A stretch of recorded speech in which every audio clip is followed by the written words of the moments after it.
Imagine a hearing where tough questions meet unexpected honesty. Privacy, security, and trust are on the line, and one answer leaves everyone stunned. Who really has the upper hand? What does it mean for all of us? Watch closely to find out. The atmosphere inside the congressional hearing room was unusually calm. It's a kind of stillness that came before a difficult conversation rather than an explosive argument. Reporters filled the back rows, tapping quietly on laptops, while staff members whispered last-minute notes into the ears of their bosses. No one expected drama today, not the kind that made headlines. It was supposed to be a routine oversight session, a check-in between lawmakers and national security officials. But the moment Representative Ted Lieu adjusted his microphone, the room's quiet confidence shifted into silent anticipation. He wasn't raising his voice. He wasn't angry. In fact, his tone was measured, almost gentle. Every word carried purpose. Ted believed debates worked best when the temperature stayed low and the reasoning stayed high. Today, his focus was an issue every American had heard about, but still struggled to fully understand: how much privacy should citizens sacrifice in the name of safety? Across the table sat Kash Patel, a former national security advisor known for his sharp memory and calm posture during tough questioning. Seated beside him was FBI Director Mark Delaney, a man who chose his language like someone handling glass carefully. Precisely, never rushing. The cameras were rolling. Millions would watch later. Ted began. Mr. Patel, let's say the government collects digital data to track potential threats. Even if the intentions are good, is it acceptable for innocent Americans to have their information monitored without knowing it? He wasn't attacking, he was setting the stage. Kash folded his hands. Congressman, if we pull back too much, we create blind spots. And blind spots are where danger hides. It was the argument many expected. National security first. But Ted wasn't done. There's another side, he continued, glancing at the audience as though he was speaking not just to officials but to ordinary people watching at home. Americans value freedom. They value privacy in their homes, their phones, and their personal lives. Shouldn't they have a say in what the government collects? A soft murmur spread in the room, not disagreement, just acknowledgement. Everyone understood both sides. And that was what made the discussion difficult. Watching from the second row was Emily Carter, a 27-year-old cybersecurity researcher invited as a civilian expert. She wasn't a politician. She wasn't a government insider. She represented the everyday American who cared about technology but didn't want to live in fear of criminals or of constant surveillance.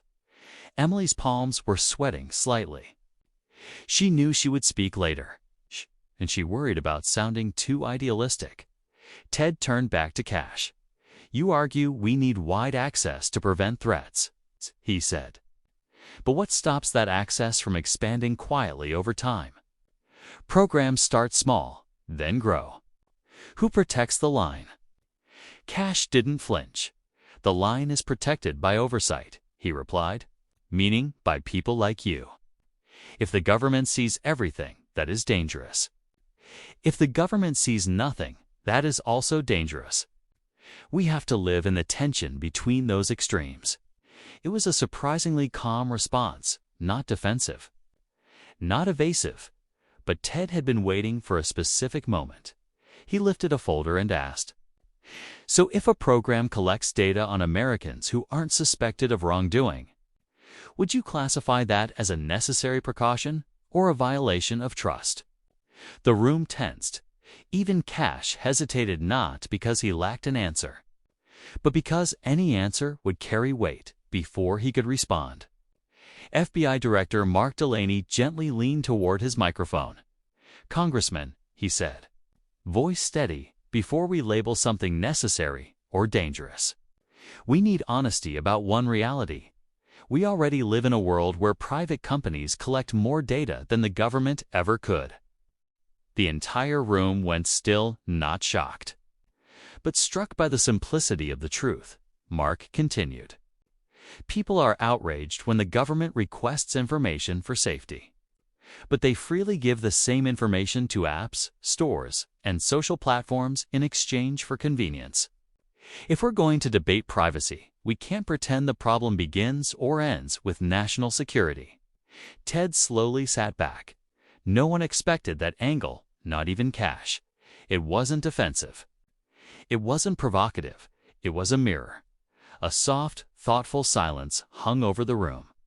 Reporters stopped typing for a moment, letting the statement settle. Emily exhaled. Realizing the debate was bigger than she imagined. This wasn't just about surveillance, it was about trade-offs people make without realizing it, every time they unlocked their phones. And the real question was no longer, should the government collect data? It was something far harder. Do people actually understand the price of convenience? The hearing wasn't over, but the conversation had just changed. For several seconds, the hearing room remained unusually silent, not because anyone was confused, but because Director Delaney's answer forced the audience to rethink a debate they thought they already understood. People expected tension between privacy and national security, but they didn't expect the spotlight to shift toward ordinary choices made by regular citizens. Ted Lieu leaned forward again, not ready to let the moment drift away. His tone stayed calm, but his expression carried a deeper seriousness now. Director Delaney, he said, you're right that private companies collect enormous amounts of data. But Americans don't elect those companies. They elect us. Doesn't the government have a higher responsibility to protect boundaries instead of blurring them? It wasn't an attack, was a reminder. Mark Delaney nodded. Absolutely. But we can't talk about privacy as if it only exists in courtrooms or hearings. Every day, people trade location access for weather updates, contacts for messaging apps, and personal habits for entertainment recommendations. The government is held to stricter limits than any corporation. Yet somehow, we're seen as the biggest threat. Kash Patel watched quietly, noticing something many missed. Ted wasn't trying to win a point. He was trying to clarify a principle. The debate wasn't about who was right. It was about what Americans deserve to know. Sitting 2 seats away, Emily Carter felt her pulse steady as the discussion unfolded. She had expected hostility or political sparring, but instead she was witnessing something far more meaningful and stunned certainty.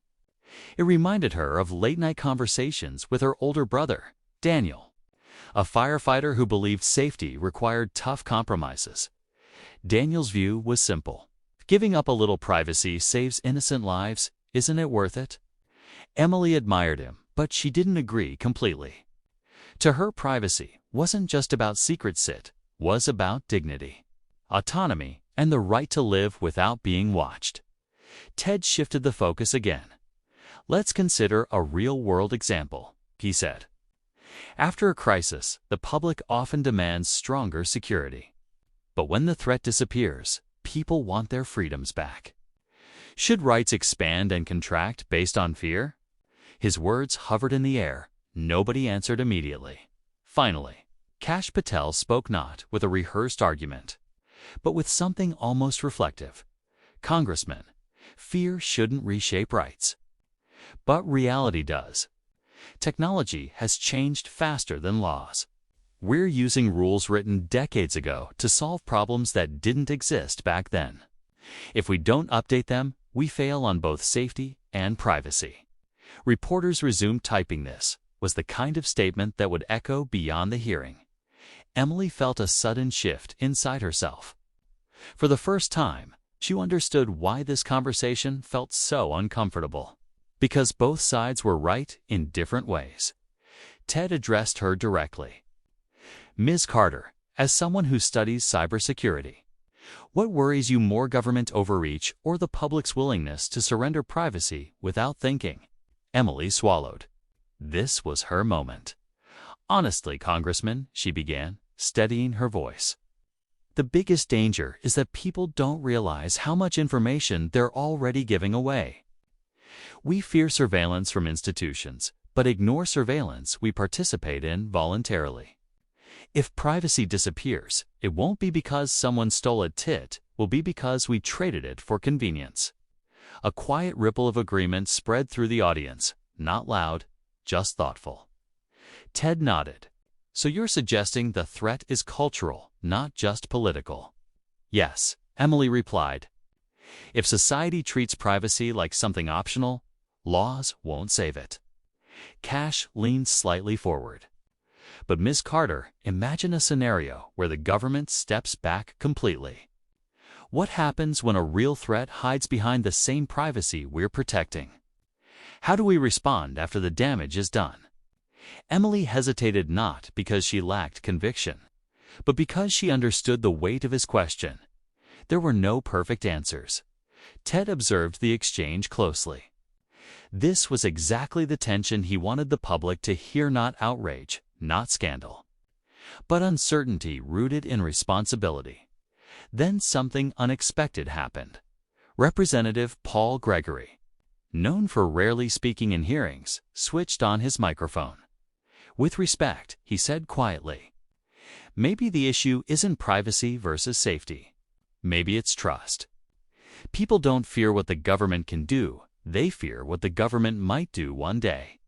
If trust collapses, even the safest policy feels dangerous. The room stilled again. Trust, it was a word no one had said aloud yet, but everyone instantly recognized as the missing piece. Director Delaney exhaled slowly. Congressman, that's the real challenge. No policy survives without trust. And trust disappears faster than any right can be restored. Ted didn't interrupt. No one did. For the first time since the session began. The conversation wasn't between politicians and officials, it was between human beings trying to navigate a shared dilemma. A soft buzz echoed through the hall as phones vibrated with incoming notifications from reporters posting early reactions. Headlines wouldn't be dramatic, but they would be meaningful. Emily sat back, realizing something. Debates didn't need winners to matter. Sometimes the value was in revealing the complexity people avoided in everyday life. And yet, the hearing was far from over. Ted Lieu closed his folder slowly, signaling a shift. The hardest question hadn't been asked yet, and when he finally asked it, no one in the room, not even Kash Patel, was prepared for what came next. Ted Lieu didn't rush into his next question. He let the room breathe, as if everyone needed a moment to adjust to the weight of what had already been said. The earlier tension had transformed into something quieter, but far more intense thoughtfulness. No one was whispering anymore. Even the reporters had paused, waiting. Finally, Ted lifted his eyes and asked the question that changed the tone of the entire hearing. Director Delaney, if the public is losing trust, whose responsibility is it to rebuild it? The government's, because it holds the power, or the public's because trust requires participation? The simplicity of the question made it harder, not easier. Mark Delaney didn't answer immediately. He looked down at the papers in front of him, not to read them, but to gather his thoughts. He knew whatever he said next would follow him beyond the walls of this room. Congressman, he began slowly, trust isn't rebuilt through speeches or promises. It comes from transparency. But transparency in national security isn't simple. If we reveal too much, we expose vulnerabilities. If we reveal too little, people assume the worst. It wasn't defensive, it was honest in the most uncomfortable way. Ted nodded once, acknowledging the complexity. But before he could continue, Kash Patel spoke up for the first time with real firmness.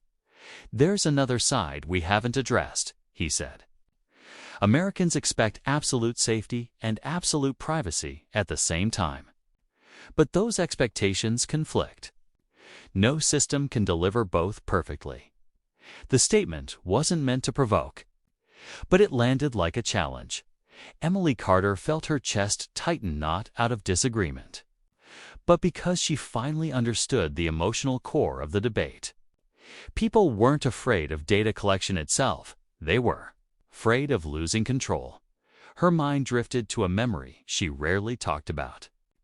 2 years earlier, her best friend Hannah had been the victim of identity theft. Every account banking, social media, email was accessed and manipulated. It took months to recover. Hannah wasn't famous, not wealthy, but the violation was devastating.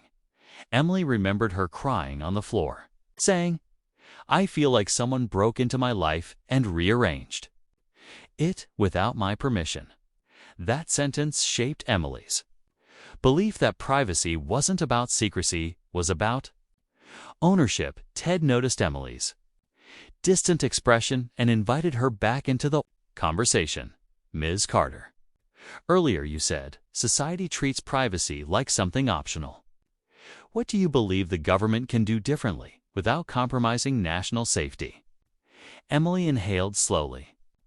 She didn't want to sound idealistic, but she also didn't want to ignore the emotional reality. "I think the government needs to communicate more clearly," she said. "People fear what they don't understand. If citizens knew how data was stored, who had access, and for how long, the panic would decrease. Uncertainty creates suspicion." Kash nodded slightly, acknowledging the logic. But then Representative Gregory leaned in again, voice low but steady. "There's a problem with that approach," he said. "Even when institutions are transparent, some people refuse to believe them. We're living in a time when facts compete with fears. Fears spread faster."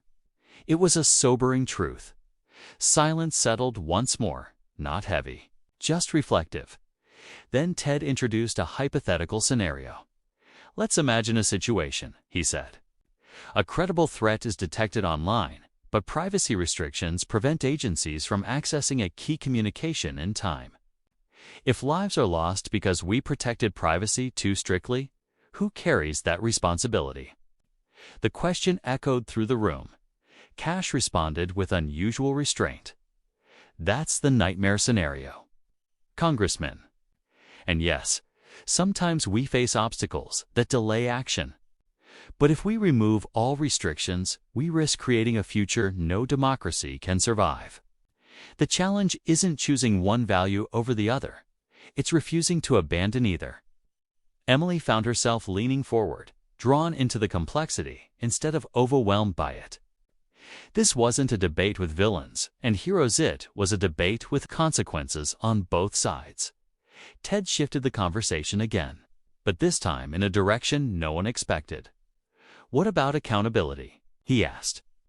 "When mistakes happen, whether it's a security failure or a privacy violation, how often does the public receive the truth?" Everyone stilled. It was the kind of question that didn't need volume to hit. Hard Director Delaney answered carefully. "When we succeed, the public never hears about it. When we fail, the public hears, but often without context. National security operates in the shadows, not because we want secrecy, but because visibility can be dangerous." He added something almost vulnerable. "But I admit sometimes that secrecy hurts us. People can't trust what they can't see." For the first time, Ted's expression softened, not in agreement, but in recognition. Emily looked around the room and realized something remarkable. No one was trying to win anymore. They were trying to understand. But just as the hearing began to settle into a tone of mutual reflection, a staff member hurried forward and whispered something into Ted Lieu's ear. His expression changed not to panic, but to alertness. He thanked the staffer quietly and returned to his microphone. "There's new information relevant to this discussion," he announced. "A situation that may shift the context of our debate." The room straightened instantly. Reporters reached for their keyboards. Emily's pulse quickened. Kash Patel lifted his eyes. Whatever was coming next wasn't hypothetical. The hearing was about to change direction, and no one in the room knew how far it would. Ted Lieu straightened in his chair, keeping his expression neutral, but inside, his mind was racing. The staff member's note had suggested a new line of questioning, something that might illuminate the heart of the debate: how far citizens are willing to compromise privacy for safety, and who should bear responsibility when those lines blur. He turned back to Director Delaney and Kash Patel, who were watching him expectantly. Every eye in the room, committee members, staffers, reporters, and even Emily Carter was fixed on this moment. Ted spoke slowly, emphasizing clarity. "Directors," he began, "we've discussed the tensions between privacy and security. But consider this: if Americans willingly surrender personal information, trusting companies more than government, are we addressing the real problem? Or just shifting it?" Kash Patel nodded. "You're raising a valid concern, Congressman. Often public perception of risk is selective. People fear government intrusion more than corporate overreach, even when the latter exposes them to far greater harm." Mark Delaney added, voice steady, "Our challenge is not only to protect, but to educate. Citizens must understand the trade-offs inherent in digital life. Awareness is the first line of defense, not just legislation." Ted absorbed their words, then leaned forward. "So, the responsibility is shared?" He asked. "The government, private entities, and the public all have roles. No single actor can solve this." Pato's gaze met Ted's. "Exactly. And understanding that shared responsibility is essential. Policies without participation are meaningless. Participation without clear guidance is dangerous." Emily Carter, who had been silently observing, felt a surge of clarity. For years, she had debated with friends about surveillance, privacy, and data collection, often frustrated by polarized arguments. But here, in this room, the conversation wasn't about winning. It was about acknowledging nuance. Ted asked the next question carefully.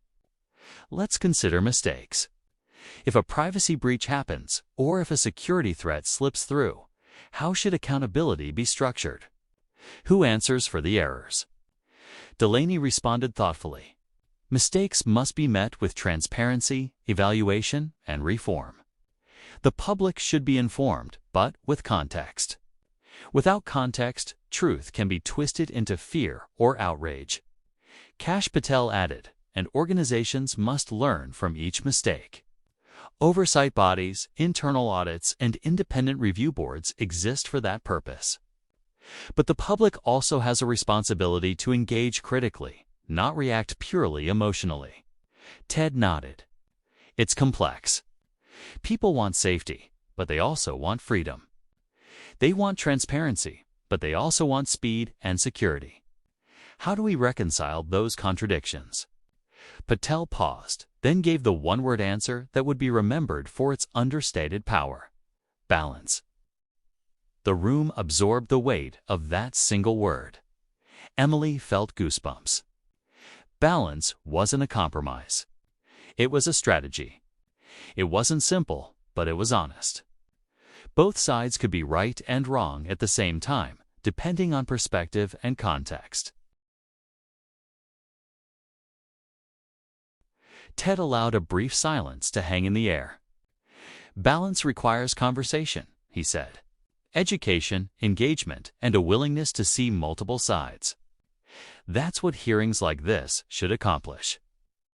The committee members murmured in agreement. The reporters, cameras still rolling, caught every moment. Outside, social media and news platforms would soon reflect the hearing, but not as a political showdown. Instead, it would be a debate about responsibility, nuance, and shared challenges in modern life. Emily leaned back, thinking about her brother, her friends, and ordinary people who lived digitally connected lives without fully understanding the risks. Balance wasn't just an abstract concept, it was practical, emotional, and ethical. Kash Patel concluded with a rare smile, small but genuine. "It's reassuring to hear the question framed this way. Too often, we face discussions that reduce complexity to sound bites. Here, we explored the tension honestly. Delaney added, and that honesty acknowledging that there is no perfect answer is what builds trust over time. Not instant approval, not applause, but a recognition that everyone has a role. Ted closed his folder, signaling the conclusion of the questioning segment. But the effect of the discussion lingered. The room, once poised for confrontation, had become a space for reflection. No one had cornered anyone. Instead, each participant had illuminated perspectives that weren't always obvious. Emily's mind wandered to the audience watching at home. Many would expect drama, accusations, and outrage. Instead, they would see reasoned dialogue, emotional intelligence, and acknowledgement of multiple truths. She felt hope, subtle but strong. That discussions about society's challenges didn't always have to be divisive. As the hearing ended, Ted stood and addressed the committee briefly. Our duty is not only to legislate, but to model thoughtful deliberation. I hope today we demonstrated how complex issues require careful examination, empathy, and honesty. The room echoed with quiet agreement. Outside, reporters prepared summaries. Tweets circulated. Analysts highlighted the moments of insight over the moments of conflict. The narrative of confrontation, the one Ted had initially prepared, had dissolved, replaced by something more enduring, a debate that respected intelligence and emotion equally. Emily walked toward the exit, feeling a renewed sense of purpose. She had seen firsthand that public discourse could be both informative and balanced. That truth didn't need to be sensationalized to matter to Tass. Patel and Mark Delaney exited moments later. Still composed, still calm. Their credibility had grown not because they avoided tough questions, but because they answered them with honesty and clarity. Ted lingered for a moment, taking in the room. The intended gotcha had never materialized, but the discussion had succeeded in a deeper, more meaningful way. Balance had been the outcome, not a single victory or defeat. And for everyone who watched, it became clear the most powerful debates weren't about cornering opponents, they were about fostering understanding, examining perspectives, and exploring the gray spaces where modern society lived. For that day, in that hearing room, Americans witnessed not a clash of politics, but a conversation about values, one that honored both freedom and security, responsibility and empathy, fear and reason. The cameras switched off. The room emptied slowly. But the conversation, complex, balanced, human, would continue far beyond the walls, long after the microphones were gone.